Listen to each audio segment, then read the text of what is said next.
اعوذ باللہ من الشیطان الرجیم بسم اللہ الرحمن الرحیم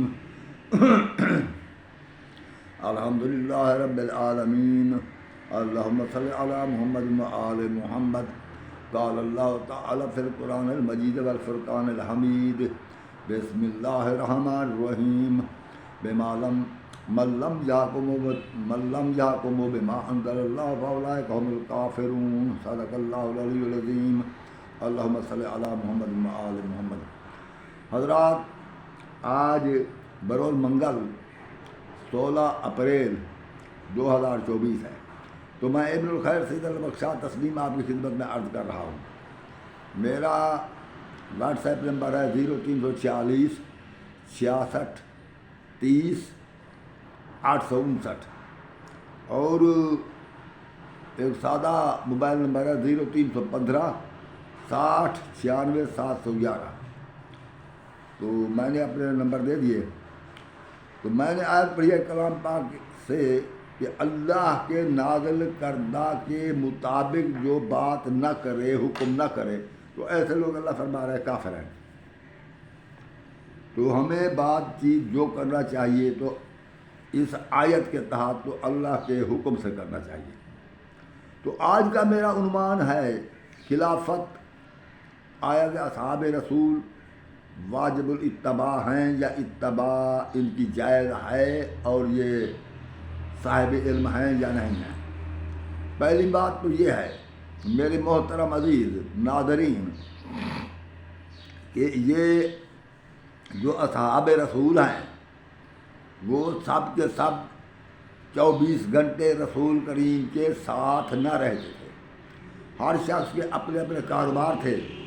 کوئی دکانداری کرتا تھا تو کوئی اونٹ پالتا، ان کو چراتا، ان کی کرتا، کوئی بکریاں پالتا، ان کو چراتا، ان کی کرتا، کوئی کھیتی باڑی کرتا تھا، کوئی تجارت کرتا تھا۔ تو وہ جو قریب ہوتے تھے رسول کریم کے، وہ آتے نماز پڑھتے، پھر اپنے اپنے کام پر چلے جاتے۔ جو آیت نازل ہوتی، جو لوگ قریب ہوتے وہ سن لیتے، جو نہ تھے قریب وہ نہ سن سکتے تھے۔ پھر دوسرے دن کوئی اور ہوتے وہ سن لیتے، اور اگر کوئی رسول کریم کچھ اپنی طرف سے فرماتے تو بھی یہی حال ہوتا۔ تو سارے کا سارا علم جو ہے اصحاب کو اول سے لے کر انتہا تک یہ ممکن نہیں۔ تو یہ علم، اس کے علاوہ یہ بھی ہے کہ یہ قرآن مجید میں کئی قسم کی آیات ہیں۔ ایک قسم تو یہ ہے جن کو آیات مقطعات کہتے ہیں، جیسے کہ الف لام میم، صاد، کاف، اور یہ الف لام را، اسے مقطعات قرآنی کہتے ہیں۔ تو یہ مقطعات کا علم کسی کو نہیں ہے، تو یہ بھی اللہ کی طرف سے آخر ایک علم ہے، نازل ہوا ہے۔ یہ اس کے جو جاننے والے تھے وہ صرف حضرت رسول کریم تھے، یا حضرت رسول کریم نے جسے کسی اپنے خاص بندے کو بتایا، تو وہ خاص حضرت علی تھے جو اہل بیت میں سے تھے، اور ہر وقت دن تھا یا رات وہ رسول کریم کے ساتھ رہتے۔ جنگ ہوتی یا امن تو وہ رسول کریم کے ساتھ، سفر ہوتا یا حضر تو حضرت علی رسول کریم کے ساتھ۔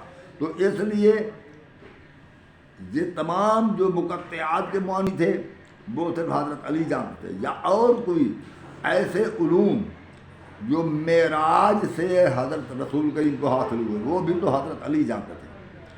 اور قرآن مجید کی دوسری آیات ہیں جن کو آیات متشابہات کہا جاتا ہے، وہ بھی اللہ تعالیٰ فرماتے ہیں وَمَا يَعْلَمُ إِلَّا اللَّهُ وَرَاسِخُونَ فِي الْعِلْمِ، ان کی جو ان کے متعلق بھی سوائے اللہ کے اور ان لوگوں کے سوا جو علم میں راسخ ہوں اور کوئی نہیں جانتا۔ تو یہ وہ بھی حضرت رسول کریم اور حضرت علی علیہ السلام اور دوسرے اہل بیت وہی علم میں راسخ ہو سکتے ہیں جن کو رسول کریم نے اپنا علم پوری طرح دیا ہو۔ تو اس کے علاوہ تیسری قسم ہے آیات کی، اسے کہتے ہیں آیات مکنونات۔ سورۃ واقعہ میں اللہ نے فرمایا ہے اِنَّهُ لَقُرْآنٌ كَرِيمٌ فِي كِتَابٍ مَّكْنُونٍ، بے شک یہ قرآن کریم ہے ایک چھپی ہوئی کتاب کے اندر، یعنی ان کے بیانات واضح نہیں ہیں، چھپے ہوئے ہیں، اور ان چھپے ہوئے بیانات کو سمجھنا اور اس کا صحیح مقصد بیان کرنا، یہ بھی صرف رسول کریم جانتے تھے ان کا صحیح مقصد، اور اس نے بتایا تو اہل بیت کو بتایا، حضرت علی کو بتایا۔ تو اس لیے پھر رسول کریم نے فرمایا آنا مدینۃ العلم و علی بابھا، میں علم کا شہر ہوں، علی اس کا دروازہ ہے۔ اور یہ بھی فرمایا کہ آنا دار الحکمت و علی بابھا، میں حکمت کا گھر ہوں، علی اس کا دروازہ ہے۔ تو کیونکہ جو علم رسول کریم کو تھا وہ تمام علم حضرت علی علیہ السلام کو سونپ دیا۔ اور پھر بات یہ ہے کہ رسول کریم بھی پاک و طاہر، اور حضرت علی اور دیگر اہل بیت بھی پاک و طاہر، کیونکہ سورۃ احزاب کی آیت نمبر 33-22 سے پارا اللہ نے فرمایا انما یرید اللہ لیذھب عنکم الرجس اہل البیت یطہرکم تطہیرا۔ اللہ یہ ارادہ رکھتا ہے اے اہل بیت کہ تمہیں اللہ ایسے پاک رکھے، تم سے ہر قسم کی برائی کو دور رکھے، اور تمہیں ایسا پاک رکھے جیسے پاک رکھنے کا حق ہے۔ تو رسول کریم نے حضرت علی، حضرت عبداللہ اور حسنین شریفین کو چادر میں لیا، اور خود بھی اسی چادر میں بیٹھے۔ تو یہ آیت پڑھی، تلاوت فرمائی، اور یہ آیت آئی۔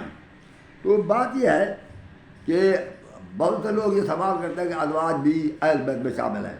بے شک وہ اہل بیت میں شامل ہوں، ہمیں یہ کوئی ضد نہیں ہے، اس کی وضاحت ایک الگ چیز ہے کہ آیا وہ اہل بیت ہیں یا نہیں ہیں، مجھے اس بحث میں پڑھنے کی ضرورت نہیں ہے۔ میں ایک بات کہتا ہوں، وہ بے شک اہل بیت ہوں، مگر وہ بیویاں اس طاہر و اطہر اہل بیت میں نہیں ہیں جن کا ذکر اس آیت میں ہے، کیونکہ جب ازواج کو خطاب ہے انما یرید اللہ لیذھب عنکم الرجس اہل البیت، اس آیت کے اوپر دیکھیں وہاں خطاب ہے کہ ازواج نبی کو کہ کرنا فی بیوتکن، وہاں لفظ بیوت استعمال ہوا ہے، اور اس نیچے اس آیت میں دیکھیں تو وہاں بھی وہی لفظ ہے کہ واذکرن ما یتلی فی بیوتکن۔ تو ازواج کو خطاب ہے بیوت کا، بیوت کہتے ہیں بہت زیادہ گھروں کو، اور ذکر جب کیونکہ ازواج رسول کے بھی بہت سی ازواج تھی، بیویاں تھیں، 11 تقریباً تھیں ازواج اس وقت۔ تو جب 11 بیویاں، ہر بیوی کا اپنا اپنا حجرہ تھا، تو اس لیے وہ ایک بیت نہ رہا، وہ بیوت ہو گیا۔ تو اللہ نے انہیں جمع کے صیغے سے خطاب کیا ہے کہ کرنا فی بیوتکن واذکرن ما یتلی فی بیوتکن۔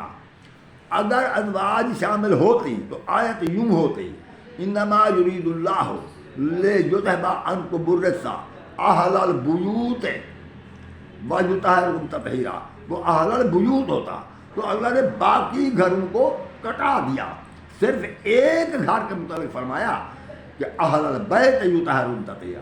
تو معلومات ہے ایک ہی گھر ہے رسول الزہرا کا گھر، اور اس کا والد صاحب اور اس کا شوہر اور اس کے بیٹے، خود بی آپ، یہ ہیں اہل بیت، اور یہ پاک و طاہر ہیں۔ تو اہل بیت کی جو پاکیزگی کا اعلان، اور جب یہ آیت نازل تو حضرت علی علیہ السلام رسول کریم کے ساتھ چادر میں تھے، تو اس سے معلوم ہوا کہ یہی علی ہیں، یہ بہت بڑا علم رکھتے ہیں، جس کی وجہ سے یہ رسول کے ساتھ چادر میں بیٹھے، رسول کے نے اپنے ساتھ چادر میں بٹھا کر یہ دکھایا کہ ہم یہ 5 جو ہیں ایک ہی نوع کے افراد ہیں، یعنی سب کے سب ہماری نوع عصمت ہے، ہم یہ 5 معصوم ہیں، اور میں نبی ہوں تو یہ میرے جانشین ہیں۔ تو اس لیے رسول کریم نے فرمایا کہ انی ترکت فیکم ثقلین کتاب اللہ و عترۃ اہل بیت تمسکوا بہما لن تضلوا بعدی، میں اپنے بعد تمہارے درمیان اللہ کی کتاب، 2 عزت والی چیزیں چھوڑ جا رہا ہوں، 2 عزت والی چیزیں، اللہ کی کتاب اور اپنے اہل بیت، اگر تم نے ان سے تمسک رکھا تو میرے بعد گمراہ نہ ہو گئے۔ اب آپ نے بھائیو یہ سن لیا نا، یہ حدیث بھی سن لی، یہ مسلمہ بین المسلمین ہے، اس میں کسی کا اختلاف نہیں، یہ واقعی صحیح حدیث ہے، سب اس پر یقین رکھتے ہیں۔ تو یہ ہے مقصد، حضرت علی کو وہ تمام علم تھا، صحابہ کرام نہ تو متشابہات کا علم رکھتے تھے، نہ مقطعات کا علم رکھتے تھے، نہ مقرونات کا علم رکھتے تھے، اور رہے باقی وہ ہیں جو جن کو آیات بینات کہتے ہیں، تو بینات کا بھی اتنا علم ہے کہ حضرت عمر صاحب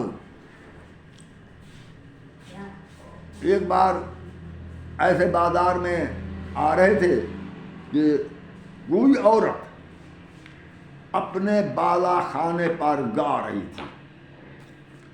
وہ جیسے ہوتا ہے نا کہ ماہے ڈھولے گانے، یعنی عشقیہ اشعار،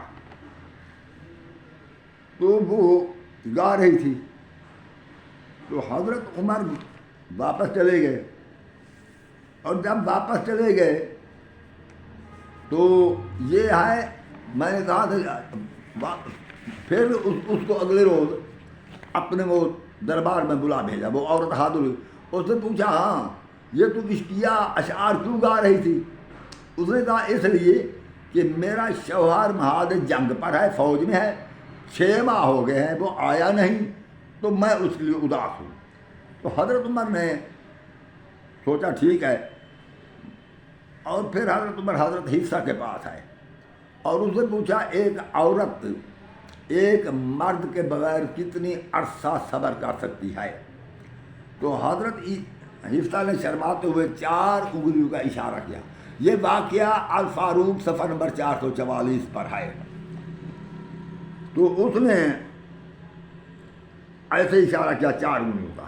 وہ حضرت عمر سے ہاں ٹھیک ہے 4 ماہ. اگر یہ حضرت عمر یہ آیات بین ہے، یہ آیت سورۃ بقرہ کی آیت نمبر 226 ہے، اس میں لکھا ہے للذین یولون من نسائہم تربصوا 4 اشہر، تربصوا 4 اشہر. وہ لوگ جو قسم کھا لیتے ہیں کہ اپنی بیویوں کے پاس نہیں جانا، تو وہ جو ہیں 4 ماہ تک بھی عورتیں انتظار کریں، اس کے بعد ان پر کا ہو جاتی ہیں. تو یہ عدت موجود تھی قرآن مجید میں. اگر حضرت عمر جانتے ہوتے، نرانو مجھے خدا کی قسم میں ترغیب نہیں لا رہا، آپ کو یہ سمجھا رہا ہوں کہ جو شخص علم نہ رکھتا ہو تو اس کو نبی کا جانشین کیسے بنایا جائے جسے قرآن مجید کا علم نہ ہو.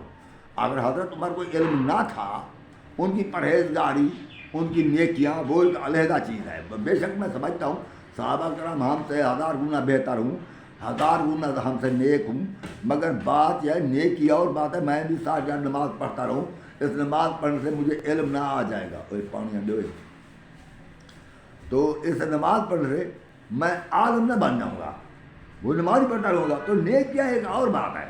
سوال یہ ہے کہ قرآن مجید کا علم نہ تھا، اگر علم ہوتا تو حضرت عمر وہاں کیوں جاتے؟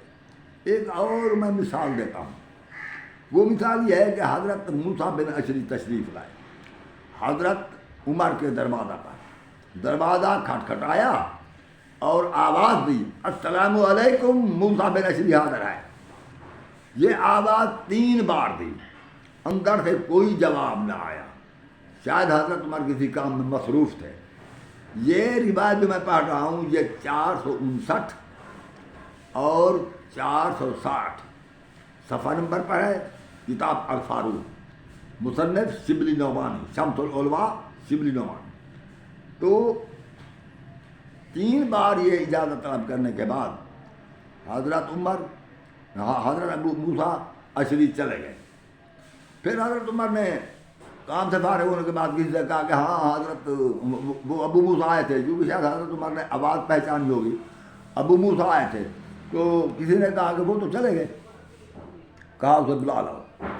پھر وہ ابو موسیٰ کو بلا لائے. اس سے پوچھا ہاں تم کیوں چلے گئے تھے؟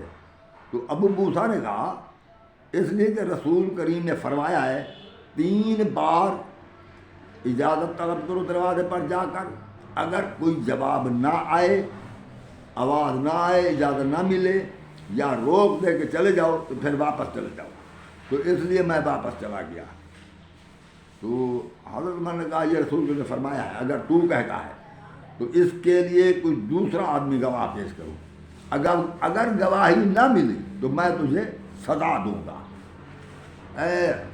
محترم ناظرین، اللہ کا واسطہ ہے تمہیں، یہ مذہب کی بات نہیں ہے، یہ بات یہ ہے کہ آیا صحابہ کرام تمام قرآن مجید کا علم رکھتے تھے؟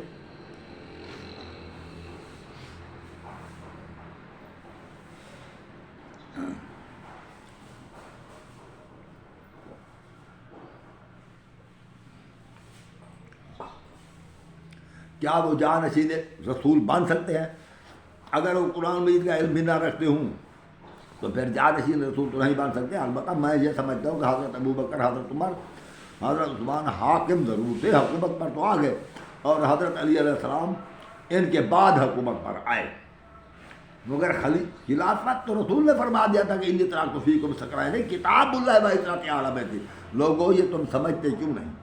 اللہ کے رسول نے فرمایا تھا میں اللہ کی کتاب اور اہل بیت چھوڑے جا رہا ہوں۔ تو حضرت عمر نے کہا کہ یہ گواہ دو، یہ دوسرا گواہ دو ورنہ سزا دوں گا۔ اب حضرت موسیٰ بن اشری بڑے خوف زدہ ہو گئے، کیونکہ حضرت عمر کے ہاتھ میں کوڑا بھی تو ہوتا تھا، اس لیے چل پڑے صحابہ کو تلاش کرنے کوئی گواہی دے۔ چلتے پھرتے آخر ابو سعید نے عرض کیا یا فرمایا یا کہا، جیسا کہو، ادھر پوچھنے والا بھی صاحب ہے ادھر بھی صاحب ہی، دونوں معذر ہستیاں ہیں، میں کیا کہوں؟ جس نے عرض کیا کہ اس نے فرمایا، اس نے کہا چلو میں گواہی دیتا ہوں۔ وہ آیا اور اس نے کہا اے عمر، یہ سچ مطلب کہہ رہا ہے موسیٰ بن اشری، میں نے بھی رسول کے ایسے سنا تھا۔ انہوں نے کہا چلو ٹھیک ہے۔ پھر ابی بن کعب نے کہا کہ اے عمر، تو یہ اصحاب رسول کو سزا دیتا ہے، عذاب دیتا ہے؟ حضرت عمر نے کہا نہیں، بات یہ ہے کہ میں نے ایک چیز کی تصدیق کرنی چاہیے۔ تصدیق اس طرح نہیں ہوتی کہ اگر گواہ لاؤ ورنہ کوڑے ماروں گا، تصدیق اگر کرنا چاہیے تو ویسے کہتے کوئی اور بھی گواہ مجھے یعنی کہ پیش کرنا، کوئی اور آدمی۔ ایک تو یہ بات ہے۔ دوسری بات ہے جس بات کے لیے موسیٰ بن اشری مارے پھر رہے تھے کوئی گواہ ملے، جس بات کے لیے حضرت عمر نے فرمایا کہ جاؤ نہیں تو کوئی گواہ لاؤ، دوسرا بھی کوئی شخص گواہی دے کہ اس نے رسول کریم سے سنا تھا یہ بات، یہ دو صحابہ، اور تیسرا وہ ابو سعید، اور چوتھا وہ ابی بن کعب، جو یہ چار اصحاب تھے، یہ اسی روایت کی تحقیق بھی کر رہے تھے اور چھان بھی کر رہے تھے۔ ان سب کو اس آیت کا علم نہ تھا کہ سورت نور کی آیت نمبر 27 پڑھیں، آپ بھی پڑھ لینا، سورت نور آیت نمبر 27، یا ایھا الذین آمنوا لا تدخلوا بیوتا غیر بیوتکم حتی تستأنسوا وتسلموا علی اہلہا۔ یہ سورت نور کی آیت نمبر 27 ہے۔ اے ایمان والے لوگوں، اپنے گھر کے سوا دوسرے گھروں میں ایسے داخل نہ ہونا جہاں تک تمہیں اجازت ملے، اجازت لے لو ان پر سلام۔ جب انہوں نے کہا، جب اگر حضرت عمر کو یہ علم ہوتا کہ قرآن مجید کی آیت میں یہ ہے کہ یا ایھا الذین آمنوا لا تدخلوا بیوتا غیر بیوتکم، اے ایمان والو کسی گھروں میں داخل نہ ہونا اپنے گھر کے سوا جب تک تم اجازت نہ لے لو، اور ان پر پھر اجازت ملے تو ان پر سلام کرو۔ اگر یہ حضرت عمر کو علم ہوتا وہ یوں کیوں کہتا کہ گواہ لاؤ، کیونکہ وہ تو حدیث اس آیت کے تحت مل رہی تھی، اس آیت کے مطابق تھی، تو حضرت عمر کہتے ہیں ہاں مجھے بھی علم ہے، حدیث بھی ہے، مگر یہ فرمان قرآن بھی ہے۔ پھر جب ابو سعید کے پاس اگر حضرت موسیٰ بن اشری کو علم ہوتا، جب حضرت عمر نے کہا کوئی گواہ لاؤ دیگر ورنہ میں تمہیں سزا دوں گا، تو کیا قرآن مجید سے بڑھ کر کوئی گواہ تھا؟ اس وقت حضرت موسیٰ بن اشری کو چاہیے کہ وہ کہتا اے عمر، اللہ تعالیٰ قرآن مجید سورہ نور کی آیت نمبر 27 میں فرما رہے ہیں یا ایھا الذین آمنوا لا تدخلوا بیوتا غیر بیوتکم حتی تستأنسوا وتسلموا علی اہلہا۔ اے ایمان والو، اپنے گھر کے سوا دوسرے گھروں میں داخل نہ ہو جانا جب تک تمہیں اجازت نہ ملے، اور پھر ان گھر والوں پر سلام کرو۔ یہ آیت ہے۔ تو حضرت عمر خاموش ہو جاتے، اگر اسے علم نہ تھا، وہ ابو سعید کے پاس گیا تو اس نے بھی یہ آیت نہیں پڑھی جو حضرت عمر کو یہ ملام کر رہا تھا، تم وہ اصحاب رسول کو عذاب دینا چاہتا ہے، اس کو بھی آیت کا علم نہ تھا۔ یہ 4 اصحاب رسول، ان میں سے کسی کو آیت کا علم نہیں ہے۔ اور میں نے یہ دوسری مثال دے دی ہے، یعنی پہلی وہ جو وہ عدت کے یہ پوچھ رہے تھے کہ یہ ایک عورت مرد کے بغیر کتنا عرصہ رہ سکتی ہے، جب قرآن مجید نے عدت بیان کر دی تھی کہ اگر کوئی قسم اٹھائے تو 4 ماہ تک عورتیں صبر کریں، اور حضرت عمر نے یہ بھی قرآن میں پڑھا تھا کہ لا یکلف اللہ نفسا الا وسعہا، اللہ کسی کو اس کی وسعت کے بغیر وسعت سے زیادہ تکلیف نہیں دیتا۔ تو خود سمجھ جاتا کہ اللہ جو خالق ہے، جو اپنے بندوں کو جانتا ہے، اس نے 4 ماہ عدت رکھی ہے، شاید 4 ماہ تک عورت بغیر مرد کے صبر کر سکتی ہے۔ اسے حضرت حفصہ کے پاس جانے کی ضرورت نہ تھی، ان سے پوچھنے کی ضرورت نہ تھی۔ اچھا، اگر یہ بات اور بھی ہے، حضرت عمر نے رسول کے دے سن رکھا تھا کہ آنا مدینۃ العلم وعلی بابھا، میں علم کا شہر ہوں، علی اس کا دروازہ ہے۔ جب اسے معلوم تھا کہ علی شہر علم کا دروازہ ہے، یہ علی تو علم کا دروازہ ہے، تو علی ہی کے پاس جاتے نا، علی ہی کے پاس کہ یا علی، یہ ایک عورت مرد کے بغیر کتنا عرصہ صبر کر سکتی ہے، کیونکہ علی تو علم کا دروازہ تھے اور علی قرآن کو بھی جانتے تھے، تو حضرت علی بتا دیتے۔ حضرت علی کے ہوتے ہوئے یہ حضرت حفصہ کے پاس کیوں گئے؟ معلوم ہے کہ حضرت علی سے وہ پوچھنا نہ چاہتے تھے، وہ حضرت علی علیہ السلام سے بات کرنا نہ چاہتے تھے، اس لیے حضرت حفصہ کے پاس کہ بغیر سے ہم اپنا کام چلا لیں، علی کے پاس نہ جائیں۔ علی یوں نہ سوچے کہ میرے محتاج ہیں، ہم خود اپنا کام چلا سکتے ہیں۔ تو پھر ایک اور بات، وہ بات یہ ہے، ہاں وہ آیت جو تھی 226، جو مرد قسم چاہے میں اپنی عورت کے پاس نہیں جاؤں گا، تو وہ ہے للذین یولون من نسائہم تربص اربعات اشہر۔ تو یہ آیت میں نے 226 پڑھی تھی، تو یہ وہاں دیکھ لینا، یہ سورۃ بقرہ کی آیات ہے، اور یہ یہ ہے سورۃ بقرہ کی۔ اور ایک حکم جو حضرت عمر نے نافذ کیا، وہ یہ کہ کوئی شخص کسی وقت عورت سے غصے میں آ کر 3 بار کہہ دے کہ میں نے تجھے طلاق دی، تو بس وہ طلاق بین ہو جاتی ہے، اب وہ عورت اس مرد پر حرام ہو جاتی ہے۔ حضرت عمر نے یہ حکم نافذ کیا اور ایک ہی وقت میں 3 طلاقوں کو طلاق بین قرار دیا، جبکہ قرآن مجید سورت وہ ہے بقرہ، اس کی آیت نمبر 28 میں والمطلقات یتربصن بانفسہن ثلاثۃ قروء، کہ عورتیں 3 ماہواری تک، 3 حیض تک اپنے نفس پر قابو رکھیں، یعنی وہ صبر کریں۔ اور سورۃ طلاق میں یہ بھی فرمایا گیا کہ جس عورت کو تم طلاق دے دو اس کو گھر سے نہ نکالو، وہ بھی نہ چلی جائے۔ اگر عورت حاملہ نہ ہو تو 3 حیض تک ان کی مدت ہے، 3 حیض تک، اگر 3 حیض سے پاک صاف ہونے سے پہلے مرد اور عورت میں صلح ہو جائے تو وہ اس کی بیوی ہے، مرد اپنی عورت کو طلاق دے گا، وہ وہی شوہر کے گھر بیٹھی رہے گی، اسی طرح کام کاج معمول کے مطابق کرتی رہے گی، اور شوہر کو بھی قرآن نے، اللہ نے منع فرمایا کہ تو اسے گھر سے نہیں نکال سکتا، اور عورت کو بھی منع فرمایا کہ تو شوہر کے گھر سے نہیں جا سکتی۔ پھر ان کے درمیان صلح ہو جائے تو یہ میاں بیوی ہیں، اگر صلح نہ ہو تو 3 حیض گزرنے کے بعد عورت گھر سے جا سکتی ہے اور جگہ پر نکاح کر سکتی ہے۔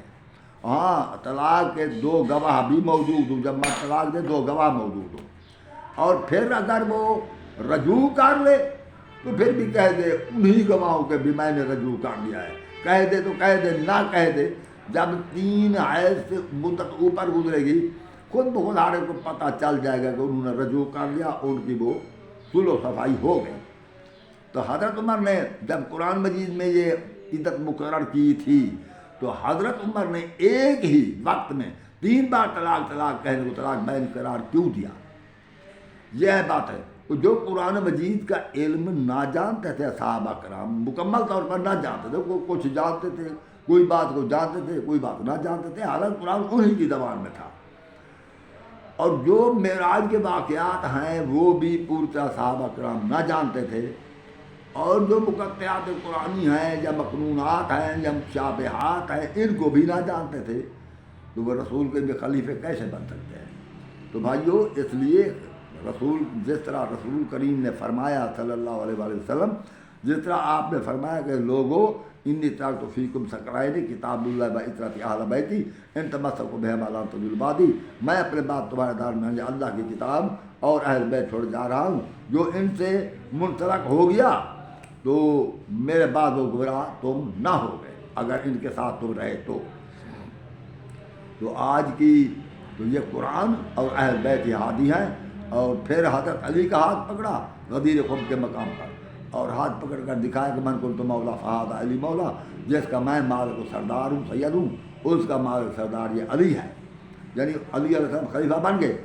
اور تیسری بات یہ ہے، ایک بات اور بھی سن لیں، حضرت علی علیہ السلام کا جب ہاتھ پکڑ کر رسول کریم نے فرمایا تھا من کنت مولا فہذا علی مولا، جس کا میں مالک اس کا مالک علی ہے، یہ 18 ذی الحج تھی، 10 ہجری 18 ذی الحج۔ تو جب رسول کی رحلت فرما گئے تو خلیفہ تو بن گیا حضرت ابو بکر، اس کے بعد حضرت عمر، اس کے بعد حضرت عثمان۔ پھر جس دن حضرت عثمان تو قتل ہو گئے، بلوائیوں نے قتل کر دیا، تو حضرت علی حکومت پر آئے، یہ اللہ کا معجزہ دیکھے کہ وہی 18 ذی الحج تھا۔ آپ تاریخ اٹھا کر دیکھ لیں، 18 کا نہ 17 ہوا نہ 19 ہوا، کیونکہ اللہ کا فرمان تھا، اللہ نے مقرر کی تھی 18 ذی الحج تاریخ، اور رسول کریم نے 18 ذی الحج فرمایا تھا، گویا علی کو خلیفہ بنا دیا۔ تو پھر علی علیہ السلام چاہے 25 سال درمیان سے گزر گئے، 25 سال کے بعد جب حضرت علی زینت منبر بنے، وہی 18 ذی الحج تھی۔ تو یہ ایک اللہ کا معجزہ، اللہ کی نشانی آپ سمجھ لیں۔ فَتَعْبِرُوا يَا أُولِي الْأَبْصَارِ۔ السلام علیکم ورحمۃ